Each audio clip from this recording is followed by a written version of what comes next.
Ça nous fait plaisir de vous voir ce matin. Alléluia. On est vraiment bénis. Dieu a pris soin de nous tout au long de notre périple au Bénin. Et puis, vous savez, on se promenait souvent dans la brousse africaine. Et puis, à un moment donné, on a vu cette fleur-là. Enfin, celle-là. Tu as fait celle-là, mais l'autre? Non, l'autre. La première de toutes. Au fait, ça ressemblait à un arbre. C'est un arbre à peu près haut comme un ombre. Puis, il y avait plein de boules dedans. Comme s'il y avait des boules de Noël. Fait que je me suis approché, je regardais ça, je disais, hein, wow, c'est vraiment beau. Là, j'ai pris une petite poignée dedans, je l'ai arraché. Puis quand j'ai envoyé ça, parce qu'on envoyait des lettres de nouvelles, c'est Lisette qui m'a dit, elle dit, ça ressemble au COVID. Là, OK. J'avais pas pensé à ça. Mais c'est vrai que le COVID est bien présent. Maintenant, on se doit de ne pas tomber dans la peur. Parce que la peur, c'est le contraire de la foi. Amen. Fait que je vous invite à ne pas avoir peur. Si ça vient la peur, tout de suite, tu prends autorité dans le nom de Jésus, tu l'écrases sous ton pied. Amen. Peur, ça n'a pas d'affaire dans nos vies. Amen. Fait que c'est réglé, ça. COVID, peur, ça, là. All right. Amen. Fait qu'on va aller à la prochaine. Je voulais vous dire aussi qu'on a une sœur qui s'est mariée et qui a fait un baptême dans les eaux. Et puis, il y a son ami aussi qui a passé par le baptême d'eau, qui s'est renouvelé dans le baptême d'eau, Sylvie. Donc, c'est Karine et Sylvie. Donc, Karine, elle ne s'est pas mariée avec Sylvie. Karine, elle s'est mariée avec Patrick. OK, on va quand même préciser les choses un petit peu. Amen. C'est une grande joie. Vous pouvez l'appeler pour l'encourager, pour lui la féliciter. Évidemment, avec le confinement, on ne pouvait pas être tous ensemble. Donc, c'est comme ça. Next. Amen.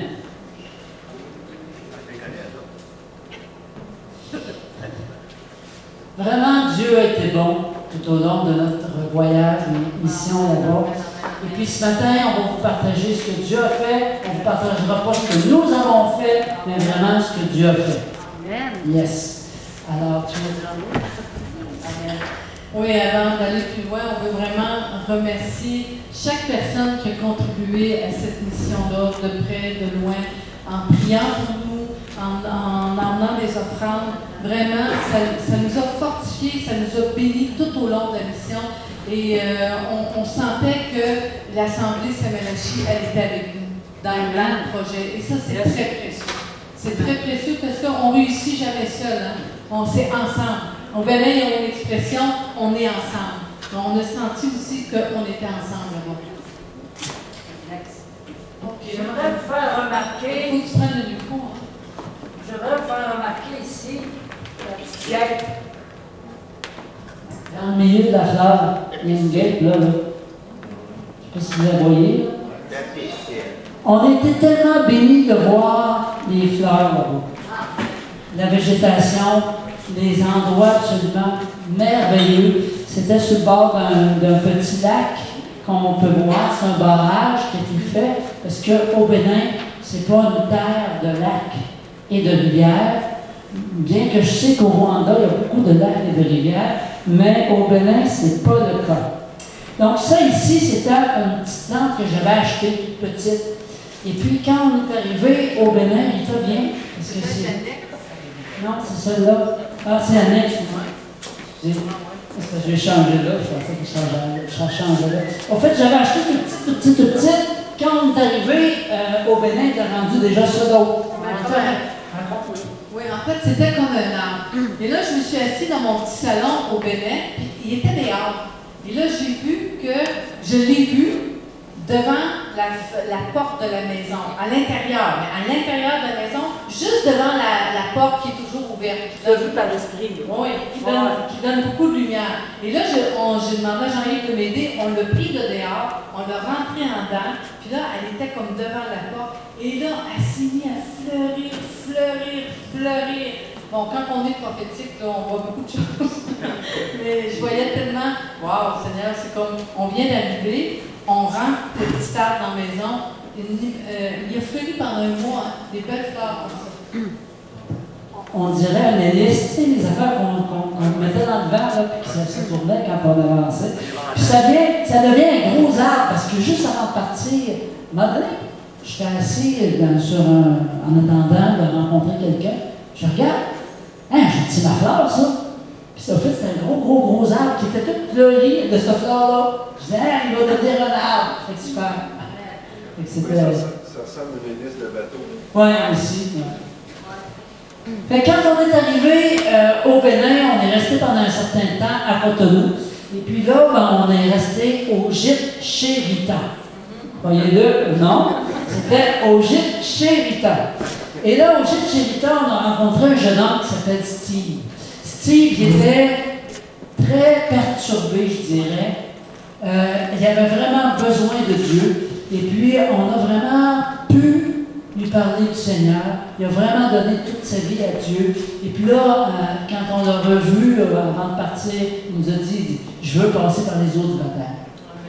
Ça fait qu'on était vraiment, on a eu vraiment un bon temps. Et puis, il reste en avant parce que je vais te donner la parole à tout moment donné. Ah, ben, je vais prendre le micro, là. Alors, ça, c'était la propriétaire qui est une Suissesse, Jocelyne, qui est mariée avec le fils de Rita. Vous m'avez suivi, là? Donc, elle est mariée avec le fils de Rita, du gîte chez Rita, au Bénin. Donc, et puis Rita, c'est vraiment lié d'amitié avec elle. OK. Donc, c'est ça. Donc, j'ai pu témoigner à Jocelyne, c'était bon. Et puis, bon, elle est en réflexion en ce moment. Des fois, les Européens, les Nord-Américains, ils raisonnent beaucoup avant de donner leur vie à Jésus. Mais, bon, je pense qu'il y a eu quand même une bonne semence. Fait que le temps qu'on était là-bas, on a eu l'occasion d'assister à la première conférence internationale de la méthode de régulation des naissances, Billings, régulation naturelle des naissances. Alors, il y avait 40 pays de représentés et on représentait le Canada avec une autre qui était la Saskatchewan, je pense. Et puis, on a eu plein de contacts là-bas. Ça a été extraordinaire. C'est une méthode extraordinaire. Donc, si vous voulez réguler vos naissances, ben faites-nous signe parce qu'on est moniteur, mais on veut surtout la propager en Afrique parce que c'est vraiment une méthode qui est adaptée à toutes les réalités. Au fait, il y a une saison de pluie, il y a une saison de sèche, comme en Afrique. C'est vraiment très intéressant. Donc, on peut voir, la salle était vraiment remplie. Il y avait différents drapeaux de différents pays. Alors, c'était vraiment super génial. Oui. En fait, c'est que c'était vraiment un événement avant que COVID arrive en ville. Parce que la dernière journée de formation, nous, on n'avait pas pris la formation. La dernière journée de formation, l'armée est débarquée là-bas. Ils ont dit, mais qu'est-ce que vous avez pensé de faire un grand séminaire international comme ça en plein COVID? Et tous ceux qui étaient là ont été pris en quarantaine.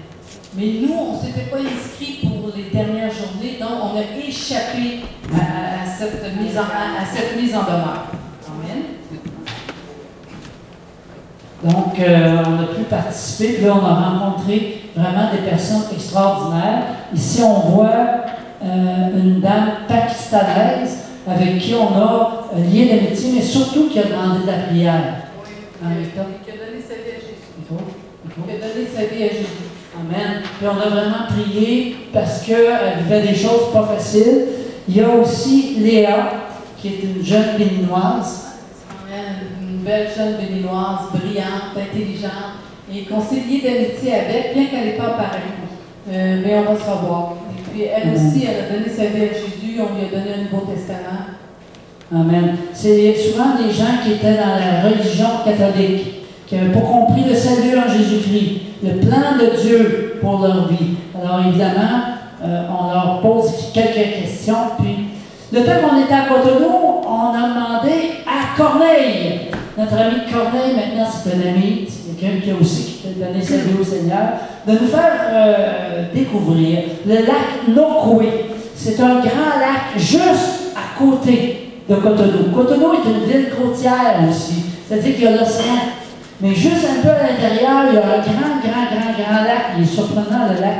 Et puis, c'est là qu'on trouve le plus grand nombre de maisons sur pilotis. Des villages lacustres. Alors, c'est vraiment très particulier. Les gens utilisent les voies d'eau comme des routes.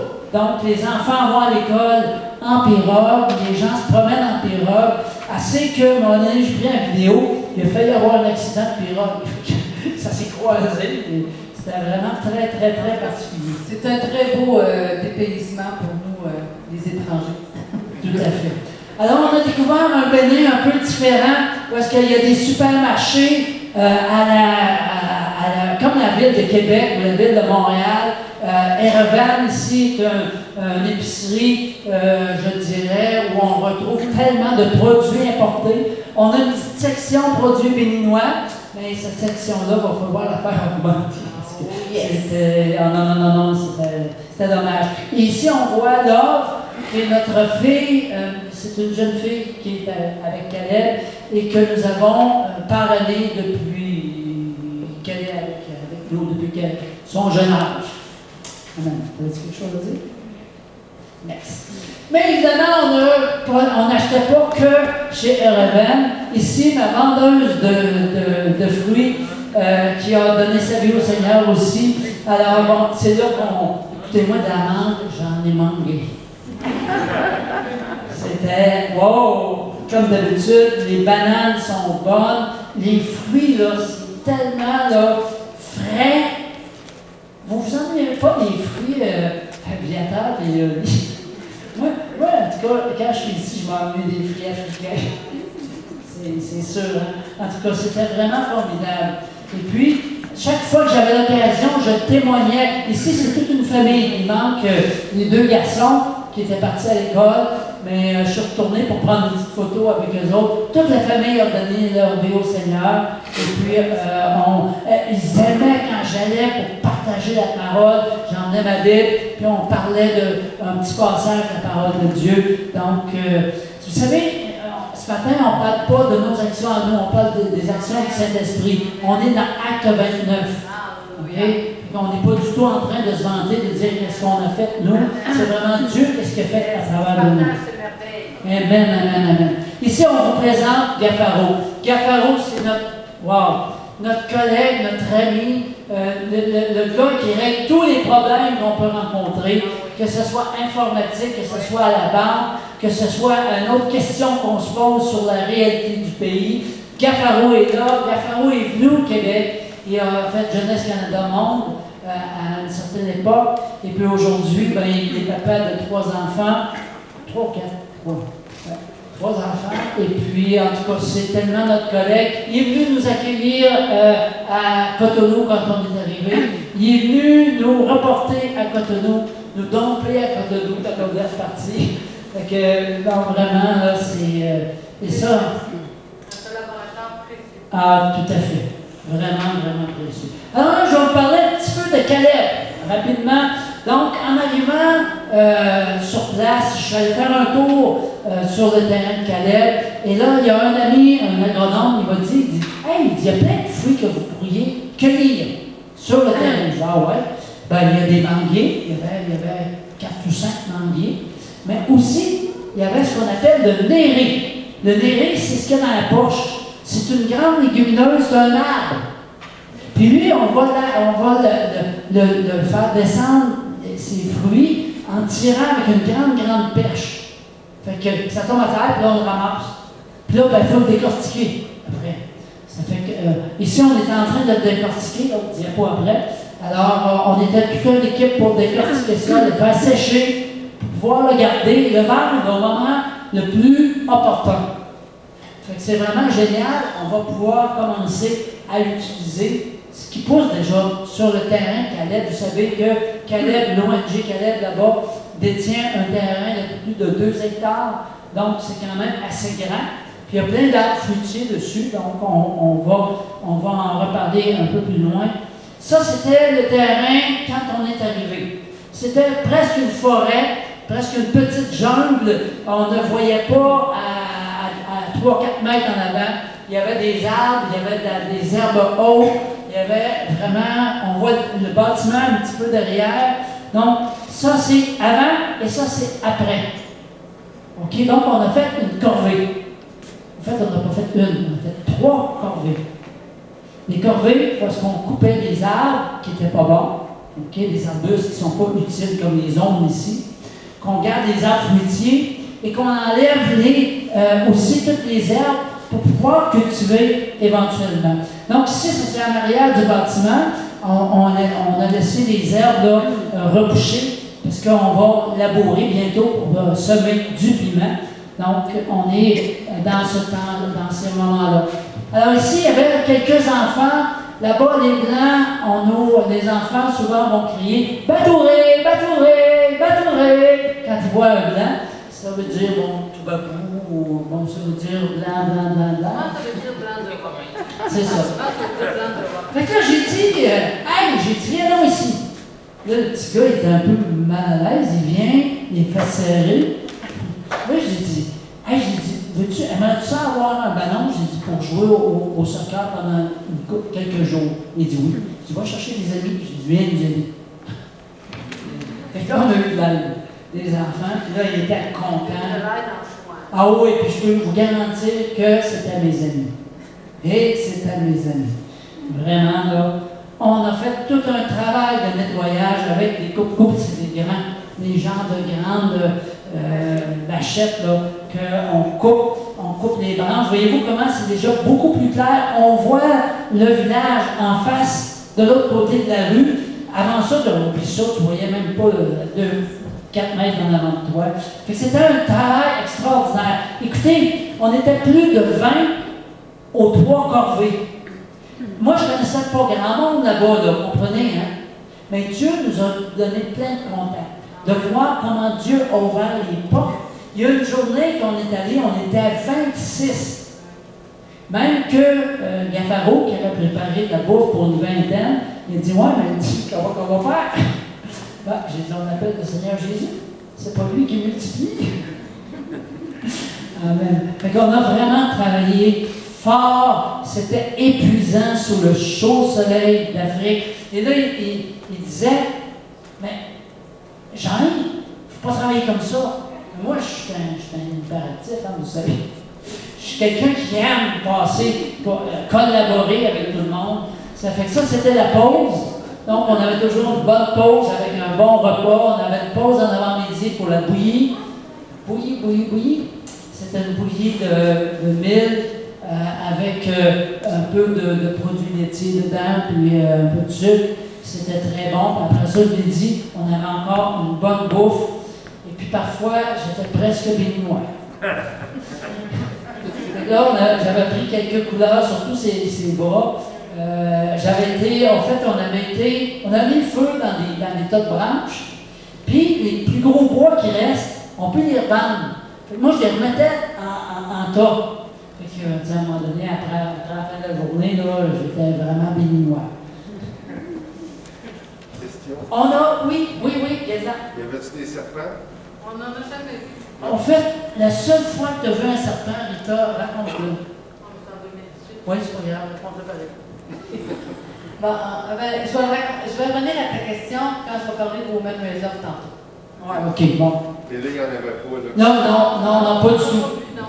C'est autant on en a vu au Mali, quand on était coopérant volontaire au Mali, autant là, on n'en voit pas du tout. Je sais pas qu'il n'y en a pas, mais on Il y en a, mais c'est pas, je sais pas, on n'en voit pas. On a construit des latrines. En fait, quand on est arrivé là-bas, on a vu qu'il y avait vraiment un problème avec les villageois qui, eux, étaient déçus. Parce que depuis 2004, les villageois ont donné le terrain à ONG Caleb là-bas. Puis, ils n'avaient pas encore vu rien de réalisé, ou pratiquement rien, sauf un puits, qu'ils pouvaient utiliser. Ça fait qu'ils nous ont exprimé leur déception. Et c'est là qu'on a décidé de trouver des sous pour bâtir une latrine double. Donc, c'est là qu'on va faire du caca. Ça Je pense que vous avez compris, hein? C'est ça. C'est une petite boîte avec un trou. Voilà. Ouais, mais C'est très pratique, hein? Très pratique. Ah ouais, à un moment donné, j'avais la diarrhée, puis j'ai vite couru là pour me rendre On compte va pas trop dans les détails. qu'il était garé. On est en plein détail. Là, t'as pas le temps d'aller chercher la clé à l'autre bout du terrain. Oublie ça, ça presse! Tu courais vite. On court vite, les fesses serrées. tu pourras couper. On en a profité aussi pour faire le remplissage, c'est-à-dire que le bâtiment est toujours un petit peu plus élevé. Il faut ramener du sable dedans. Ça, et qu'on a travaillé fort aussi. Ça, là, vraiment, là, pour ramener le sable, pour ramener ça au niveau du solage, là, on n'a pas fini. On devrait refaire un autre corvée, là, organisé par Gaffaro bientôt. Tout autour du champ, on a planté des cactus. Ce cactus-là, il est formidable. Tu prends un bout de feuilles, tu le jettes à terre. Tu repasses 2 semaines après. Ça donne ça. Il repousse. C'est incroyable.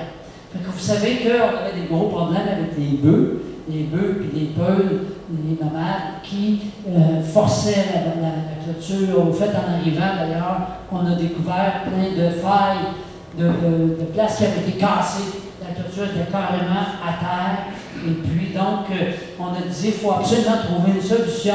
Puis là, ben, j'ai des amis encore là qui nous ont orientés sur ce fameux cactus. Et pendant qu'on était là, on a pu voir l'installation des portes et des fenêtres sur le bâtiment de Calais. Le mur, c'est pas un petit bâtiment. Hein. C'est assez grand, c'est même très, très, très grand. En fait, toutes les corvées que Jean-Yves vient d'expliquer, c'était dans le but de faire l'installation des portes et fenêtres. Oui. Alors ici, le monsieur qui est à votre droite, le monsieur qui est barbu, c'est un itinérant. Oui, Elisabeth. Tu regardes sur la grandeur. Oui. Oui, c'est très grand, hein, celle-là. Je n'aurais pas les dimensions. Bon, on le voit là un peu. Il y a. En toi, tu sais pas vraiment me voir, mais à peu près comme c'est grand. Ah oui, Ah, c'est grand comme. Presque aussi grand qu'ici. Ah oui. Ah, c'est aussi grand qu'ici. Ah oui. La salle ici, oui. Oui. C'est aussi grand qu'ici. C'est très grand comme bâtiment. Oui. OK. Ce monsieur-là est un itinérant, donc, que Moïse, qu'on va vous présenter tantôt. Vous savez, on ne va pas vous présenter de projets, on va vous présenter des personnes qui ont des projets, qui ont des rêves. Moïse, lui, c'est un ancien catholique qui était vraiment, qui se cherchait tellement, et puis que j'ai témoigné lorsque lui faisait le taxi-moto. Puis à un moment donné, j'ai demandé, as-tu un rêve? Il a arrêté sa moto, carré sur le bord de la route, il dit oui. Puis là, il s'est mis à me dire tous les rêves qu'il avait, et que comment lui, il n'avait aucun espoir de voir ses rêves se réaliser. Ça fait que lui, il est vraiment, il y a un appel d'apôtre de la rue, ce gars-là. Parce que lui, il va vers les pauvres, vers les ceux qui sont dans le besoin. Puis finalement, il me parle de lui le matin. On va prendre une marche jusqu'au marché, puis en revenant, hey, c'est lui que je t'ai parlé. Puis j'ai dit, on va le saluer, on va aller prier avec lui un peu. Fait qu'on est allé le voir, on a prié pour lui, on lui a présenté le plan du salut, il a fait la prière de repentance. Et après, j'ai demandé, je dis, avez-vous un métier? Il dit, oui, je suis maçon. Puis j'ai dit, est-ce que vous êtes courageux? Ben, il dit, oui, je suis courageux. Ben, j'ai dit, c'est correct. Je vais vous inviter, on a un petit travail à faire sur le terrain de Calais. Ça fait que là, il est là en train de nous donner un coup de main. C'est qu'on a fait un bac pour faire du fumier de vers de terre. Ça, c'est drôle, hein? C'est très bon. Pas à manger. Le fumier de vers de terre sert à faire un produit liquide qui est extraordinaire pour rendre les plantes résistantes aux maladies. Il y a plein de solutions biologiques qu'on peut développer facilement là-bas. Ça fait que tu mets un peu de paille, un petit peu de fumier, tu mets 1 kilo de vers de terre là-dedans, et tu laisses les vers de terre travailler pendant 1 mois. Au bout d'1 mois, tu as toutes des petites crottes de verre. C'est merveilleux. Formidable, je vous dis. Crayez-moi pas.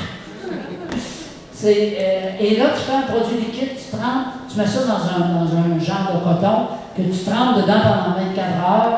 Et puis après, le jus le thé, c'est du thé de compost, dans le fond, que tu utilises, c'est extraordinaire. On a réglé des problèmes là-bas avec le thé de compost, incroyable.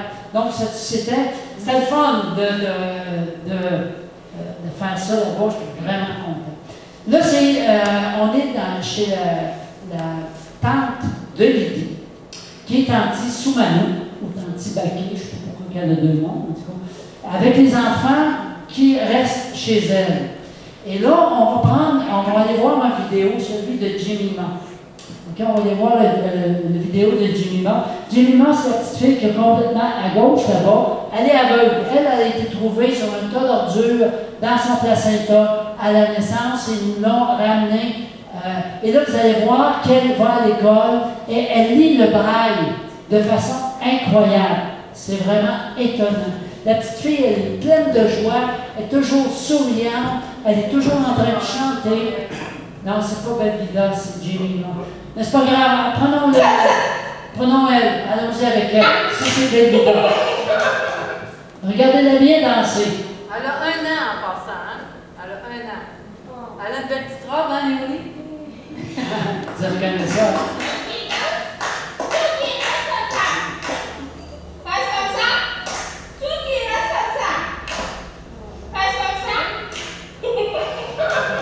Danse comme ça.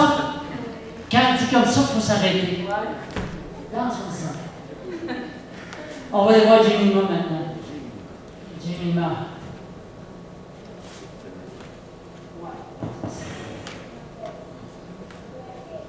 On peut-tu augmenter le son? Des bâtons, des couteaux, Elle est en train de lire le braille.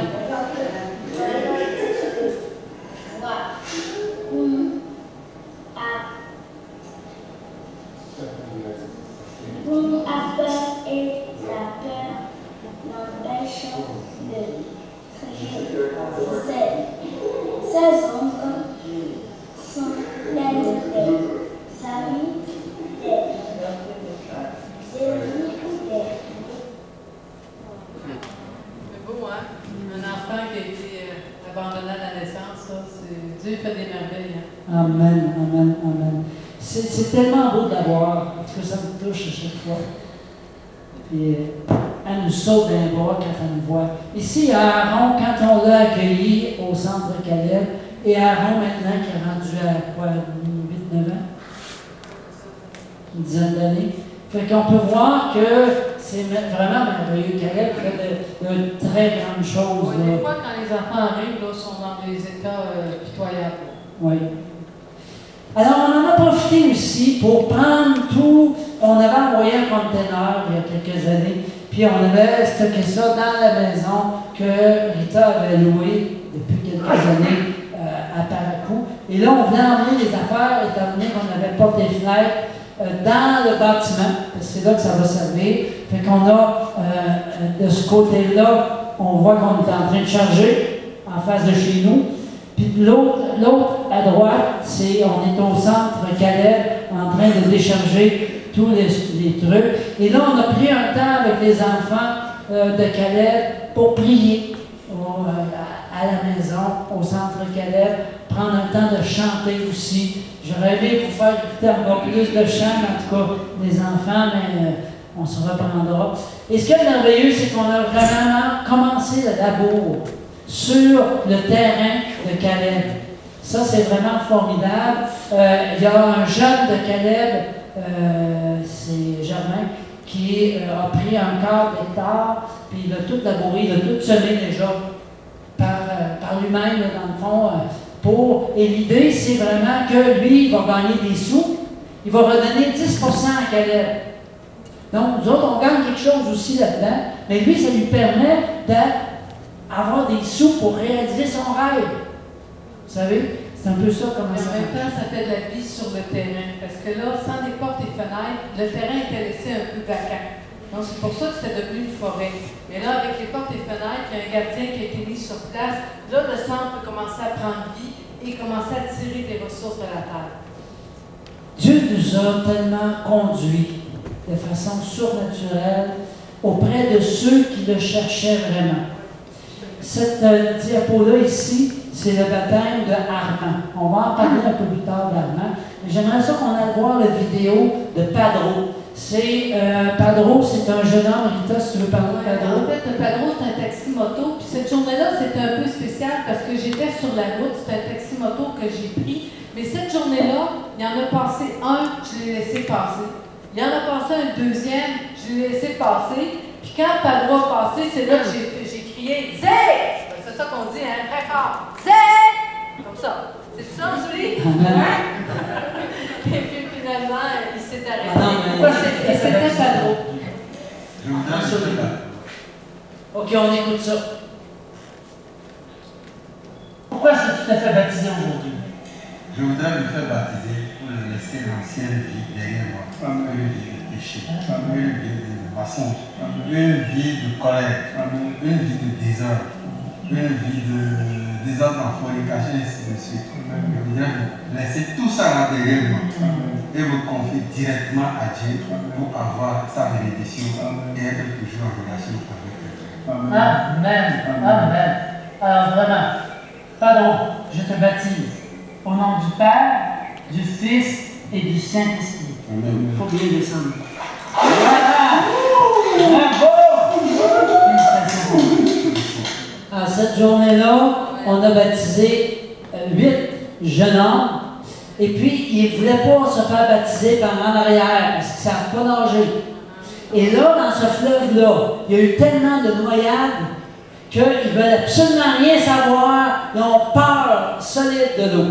Ça fait qu'il faut vraiment... c'est pour ça qu'on est allé de façon différente un petit peu. Mais c'était vraiment un moment très, très touchant. Ici, on revient justement du baptême d'eau. On était au fleuve Okpara, qui est un fleuve qui est à peu près à, je dirais, 20 minutes de chez nous. Et puis, ou de 30 minutes de chez nous, 20 minutes de la limite de la ville. Ça fait qu'on est vraiment en brousse. Et puis, c'est un endroit qu'on va vous reparler tout à l'heure. Bon, vous savez, ce qu'on avait prévu faire là-bas, il n'y a rien qui marchait. On avait prévu d'aller dans les églises pour vraiment parler du droit des enfants, prêcher par rapport à ça. Et puis finalement, toutes les églises sont fermées. Ça fait que finalement, qu'est-ce qu'on fait, l'État? Ben, c'est là que le Seigneur a commencé, il avait déjà commencé à nous parler ici, au niveau d'entrepreneurship, au niveau de démarrage d'entreprise. Et puis, là-bas, là, ça a été très, très, très fort. Au fait, notre première rencontre qu'on a faite de formation en entrepreneurship, c'est avec 2 candidats, Padro et Yves. Padro, on a entendu parler de son baptême tout à l'heure, puis il avait emmené un ami. Puis lui, le matin, le jour avant, c'est là qu'Elita lui avait témoigné, il avait dit de venir. Souvent, ce qu'on posait en question, est-ce que tu as un rêve? Tous les gens n'ont pas un rêve. Écoutez, Taxi Moto, là, c'est 25 cents à 50 cents le voyage. Pensez-vous qu'ils font beaucoup d'argent? Souvent, c'est même pas leur moto. La plupart du temps, j'ai réalisé que c'est même pas leur moto. Ils doivent louer la moto. Ça veut dire que du matin à aller jusqu'au milieu de l'après-midi, ils payent leur moto, puis le restant de la journée, c'est l'argent qu'ils mettent dans leurs poches. C'est terrible. Ça, c'est la réalité. Une autre réalité qu'on voit, les jeunes, ils viennent chez nous le soir, vers les 7-8 heures. Puis là, le temps, ils demandent, c'est quand la dernière fois que tu as mangé? La plupart du temps, c'est, le matin. Fait que, puis là, il est rendu 8 heures le soir. Là. Nous autres, on se plaindrait, je parle un petit peu. Mais c'est vraiment extraordinaire. Et puis, j'aimerais juste revenir sur l'autre diapositive avant. Ici, c'est Maxime qui donne la formation. Donc, ça a commencé avec 2. Puis en ce moment, on se rencontre à peu près à 20, mais il y en a au-dessus de 40 qui viennent lorsqu'ils peuvent. Donc, on a vraiment tout un groupe. Et puis, à un moment donné, le groupe a grandi un peu. On était rendu une quinzaine. Puis là, je dis, Seigneur, ça nous prendrait un Béninois qui est spécialisé dans le démarrage d'entreprise. Fait que je me lève en plein milieu de la nuit. Je me lève pas souvent, hein, dans le milieu de la nuit quand même. Puis, je m'en vais sur Facebook. Là, je sens que je dois aller voir la description de Maxime. Ça fait que j'ouvre sa page, je m'en vais voir qu'est-ce qu'il fait. Il est spécialisé dans le démarrage d'entreprise. C'est un coach, ni plus ni moins, pour démarrage d'entreprise. Là, je dis, bon, hey, c'est merveilleux ça. Ça fait que je l'appelle. Je le joins, je dis, j'aimerais ça te rencontrer, j'aurais un projet à te proposer. Puis là, j'avais dit au Seigneur, j'aimerais ça qu'il soit chrétien. Puis s'il ne l'est pas, je vais y témoigner. Fait qu'en effet, c'était un chrétien. Ça fait que c'était merveilleux. Et puis, écoute, il fait ça gratuitement. Hein? Il fait ça, là, semaine après semaine, il nous remplace actuellement, là. Et puis, il est vraiment intéressant. Ça coule. C'est vraiment quelqu'un qui est capable de référer à la parole de Dieu. Donc, ce qu'on fait, c'est que, comment une session se déroule. Première partie, c'est moi ou Rita qui amène l'entrepreneurship selon la parole de Dieu. Donc, on enseigne avec la parole de Dieu pour l'entrepreneurship. Deuxième partie, c'est Maxime qui prend la relève, qui lui enseigne sur un point, soit les difficultés en entreprise, soit, je ne sais pas moi, l'argent dans l'entreprise, ou peu importe le sujet qu'il va traiter. Et la troisième partie, on demande à 2 personnes dans l'assistance de venir partager leurs rêves. Qu'est-ce qu'ils veulent faire comme entreprise? Et pour terminer, l'assistance qui est là peut poser des questions, mais en plus, ils peuvent intervenir en disant « Hey, Padro, lui, on va le voir tout à l'heure, il vend de l'huile à moteur pour les motos. Padro, qu'est-ce que tu penserais si tu offrais le changement d'huile gratuit pour celui qui t'achète de l'huile? » Il a commencé à faire ça. Sa business a remonté. Voyez-vous, ça fait que c'est le genre de conseils qu'on reçoit lorsqu'on participe à cette formation-là. Et ça, c'est vraiment génial. Justement, Padro, on l'a ici. Oui, exactement. Qui est en train justement de changer d'huile dans notre cours d'ailleurs de Théophile.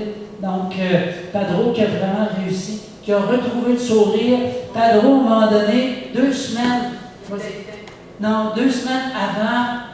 après qu'on lui a témoigné, ou une semaine après qu'on lui a témoigné qu'il a donné sa vie au Seigneur, la foudre est tombée sur sa maison, puis tous ses appareils électriques ont tout grillé, même ses ampoules, tout, il a tout perdu. La TV, tout. Fait que là, il vient me voir, puis il était vraiment là, éteint, il était vraiment malheureux.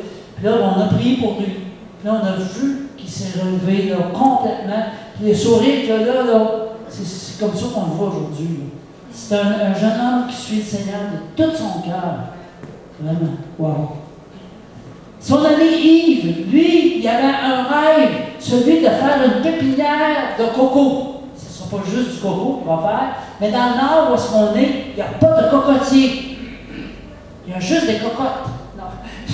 Il n'y a pas de cocotier. Fait que, pourtant, ça pousse de coco dans le nord. Ça fait que, tu voulais-tu parler? Fait qu'ici à gauche, on a les cocos qu'il a mis en terre, qui est en train de faire germer, parce que ça germe simplement comme ça. Et puis un peu plus tard, ça va donner les plants de cocotier comme ça, qu'on va pouvoir installer en face de chez nous, puis avoir des cocos dans notre cour.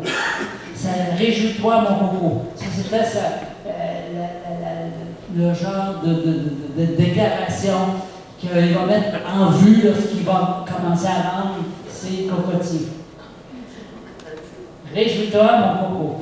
Gladys, alors elle, là, vraiment, elle nous a étonnés. Elle aussi, c'est des produits de coco. Avant, on fait des biscuits de coco qui sont absolument délicieux, très croquants, très, très peu sucrés. très bio. Elle vend de l'huile et du lait de coco. Là, on va aller chercher son vidéo. Gladys. Oui, attendez bien l'oreille, c'est très intéressant. Oui. C'est une woman random. Puis excusez-moi, à un moment donné, moi, j'ai tourné mon appareil. Il est en Pas bas. fait ça? Il est en bas. Il est en... Va avec les flèches, là. Ouais. Oh, tu l'as-tu fermé? Ah, il est là. Tellement efficace. Et mon objectif là, c'est que nous devons faire recours à l'huile de coco. Donc, eux aussi, du lait de coco qui n'était pas sur le marché. C'était pas sur le marché béninois, le lait de coco. Donc, c'est ces trois plans-là que j'ai voulu développer. Ensuite, à part cela, j'ai aussi quelque chose de côté, c'est des ventes, des pagnes, des chauffes, bon, en tout cas, depuis très à côté. Mais je ne suis pas encore pour lancer dans ça, c'est un second plan.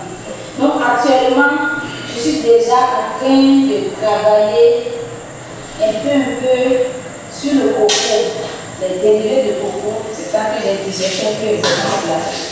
C'est pas encore très bien performant, c'est pas encore très bien développé comme les biscuits qu'on nous envoie de l'extérieur. Mais peu à peu, d'ici 2022, 2023, 2025, la homogénéité, c'est que ça soit répandu sur le Bénin. Avec de très bons emballages comme de l'extérieur. Et désormais, on va consommer des biscuits de chez nous. Donc, la balance commerciale du Bénin, soit désormais excédentaire. Parce que c'est toujours déficitaire. Parce que nous consommons pas le local. C'est que nous devons consommer le local pour être développé. C'est ça, c'est ce qui m'a poussé surtout à faire cela.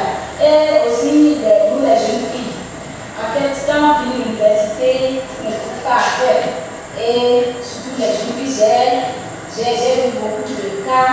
Après, on se marie dans un coin, le mari nous prend dans un village quelconque et on est affairé là-bas pour éternité. C'est pour prendre les enfants pour se protéger.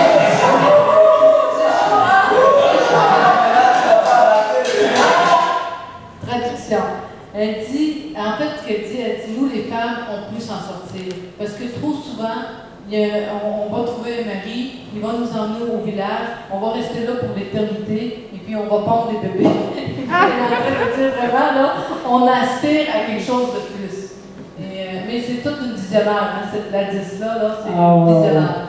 Puis, évidemment, elle broyait tout son coco à la main. Ça fait qu'un des gros problèmes qu'elle avait, c'était qu'elle s'épuisait totalement pour pouvoir répondre aux besoins. Ça fait que nous, ce qu'on fait, c'est qu'on demande aux Québécois, plusieurs d'entre vous avaient participé, d'envoyer des sous là-bas. Avec 50$, là, on fait du chemin là-bas, énormément.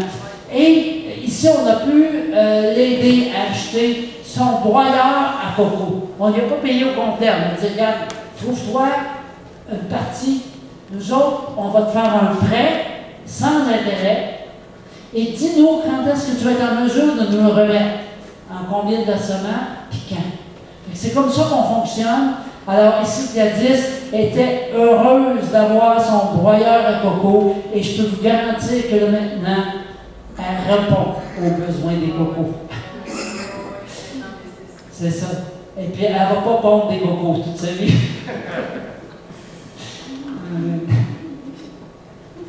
Ici, c'est mes amis. Eux autres, là, c'est devenu des amis très proches. C'était rare une journée qu'on passait sans se voir. C'est Théophile qui est le plus petit, là, à votre gauche. Puis Hippolyte à droite. Au fait, comment ça s'est passé, notre première rencontre? C'est que moi, j'ai vraiment des idées pour développer l'horticulture. L'horticulture, qui est l'agriculture, mais le maraîchage. Et puis, je me suis dit, ça me prendrait un agronome. Puis là, j'ai dit au Seigneur, ça me prendrait un agronome qui connaît l'agriculture biologique, puis qui est vraiment ouvert au Seigneur, qui a vraiment là, un cœur tout au Seigneur. Puis je dis en plus, j'aimerais ça avoir un jeune qui est ouvert à donner aux autres. Ça fait, À un moment donné, je faisais des démarches. J'étais parti voir un professeur avec une caisse, vous allez connaître une caisse un peu plus tard, pour aller à l'université. Et puis, malheureusement, le professeur que je voulais rencontrer, il n'était pas là. Puis là, je dis à Nicaise, je dis, écoute, y aurait-tu des maraîchers pas loin? Il dit, oui, oui, oui. Fait que, on s'en va. Là-bas, les maraîchers se retrouvent dans des bas-fonds. Un bas-fond, c'est sur le bord d'une petite rivière. En saison sèche, ça ne coule quasiment pas. Mais en saison des pluies, ça déborde, puis ça va vraiment, ça devient très, très, très large. Mais ce bas-fond-là est très, très cultivable. Parce qu'il y a de l'eau pas trop loin, parce qu'on peut, souvent ils vont faire un trou, puis ils vont aller chercher l'eau pour pouvoir arroser les légumes. Fait que là, je rencontre un jeune homme qui bégayait, puis qui parlait très mal français. J'ai dit, ouais, on n'ira pas loin avec lui. Mais pas longtemps après, Hippolyte, celui qui a du jaune et du rouge, là, arrive, lui parle vraiment un français que je comprends au complet. Un jeune homme très bien habillé en plus, très dynamique, il dit que lui, il a son terrain ici, puis que c'est un... là, je lui demande, je dis, avez-vous un agronome pour vous aider? Il dit, oui, oui, oui. Il dit, d'ailleurs, l'agronome qui est avec nous aujourd'hui, c'est lui qui m'a dit, tu fais rien, mais viens donc, prends un bout de terrain, là, puis cultive. Fait que j'ai dit, wow, OK. Fait que là, je les ai invités. À ma grande surprise, ils étaient à l'heure. Le dimanche, j'avais donné un rendez-vous un dimanche après-midi. Ils sont arrivés même, je n'étais même pas prêt moi-même. Mais ils sont arrivés tous les deux à l'heure. Puis là, je commence à jaser avec. Puis, je commence à poser des questions par rapport à Dieu. Ça fait que Théophile, lui, il avait entendu parler du Seigneur. Il avait déjà fait la prière de repentance. Il ne fréquentait aucune église. Et puis, il avait comme abandonné les choses de Dieu. Puis Hippolyte, c'était quelqu'un qui était catholique, mais pas pratiquant. Ça fait que finalement, j'ai présenté l'Évangile aux deux. Moi, c'était toujours ma première chose que je faisais. Pour voir si je vais m'entendre avec les personnes que je rencontre, je leur témoigne. Je vais voir qu'est-ce que ça va donner. Ça fait que là, les deux, super enchantés du plan du salut. Je prends souvent, je suis deuxième sur mon application, mon téléphone. J'utilisais ça là-bas, là. C'est incroyable comment je l'ai utilisé, puis comment ça marche. C'est formidable. Ça fait que, finalement, je demande à l'agronome en question, à Théophile, je dis, Théo, toi, est-ce que tu as certaines connaissances au niveau du bio? Ah, il dit, oui, j'ai même une recette, il me sort une recette faite avec un arbre là-bas, le Nîmes, qui est un insecticide. Là, il commence à me parler de toutes les manières dont son approche plus bio, que je trouve très intéressant. Ça fait que finalement, il me dit, moi, là, ce que je désire, il dit, c'est d'aider les jeunes à se partir dans l'entreprise. Wow! Wow! Voyez-vous comment Dieu nous a dirigés? Autant Maxime qui donne la formation que Théophile et Hippolyte. Théophile, lui, c'est un géographe. C'est un gars super brillant. Puis lui, là, il est vraiment ami avec Théophile. Ce sont des inséparables. Je pense que je ne les ai jamais vus un sans l'autre, sauf une fois. C'est arrivé une fois que Théophile Hippolyte avait une formation. Mais ils sont tout le temps ensemble, puis ils ont plein d'idées de business, puis ils ont plein d'idées pour aider les jeunes, puis hey, c'est des beaux jeunes, wow. Puis eux autres, leur business, c'était d'acheter des poulets locaux et des pintades, les éplumer, les éviscérer et aller les livrer directement chez nous. Et toi, as-tu aimé ça? Ah oui, moi, à partir de ce moment-là, j'ai commencé à manger des poulets, j'ai commencé à manger des pintades. Parce qu'il arrivait à la maison, tout près, il me restait à le faire cuire. Fait qu'ils appellent ça des poulets bicyclettes. Parce que ça court dans le cours, pas à peu près. Fait que c'est